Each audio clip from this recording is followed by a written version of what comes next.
know, I came out of the Democratic Party, and in 2016, I shared the impression that many Democrats have about what MAGA actually meant, that it was vaguely racist, that it was intolerant, that it was isolationist, and that it was about making the rich richer.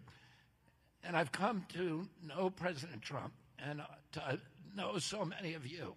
I've met all across the country. And I've come to have the exact opposite impression about what MAGA really means.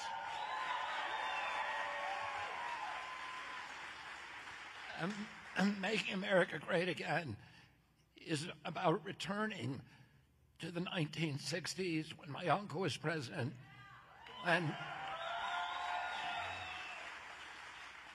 America was the wealthiest country in the world. We owned half the wealth in the world.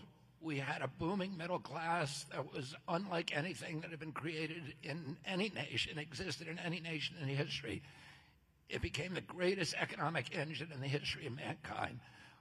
We had, if you lived in this country, there was a promise to you that if you worked hard, if you played by the rules, you could purchase a home, that you could raise a family, that you could take vacations, that you could put something aside for your retirement. We were a moral authority across the globe. We were resisting the military-industrial complex. My uncle kept all American soldiers out of war. He never sent a combat troop abroad to die or to fight. And he said that he didn't want people in other countries, in Africa and Latin America and Asia, children in those countries, if they heard about the United States of America, to think of a man with a gun. He wanted them to think of a Peace Corps volunteer.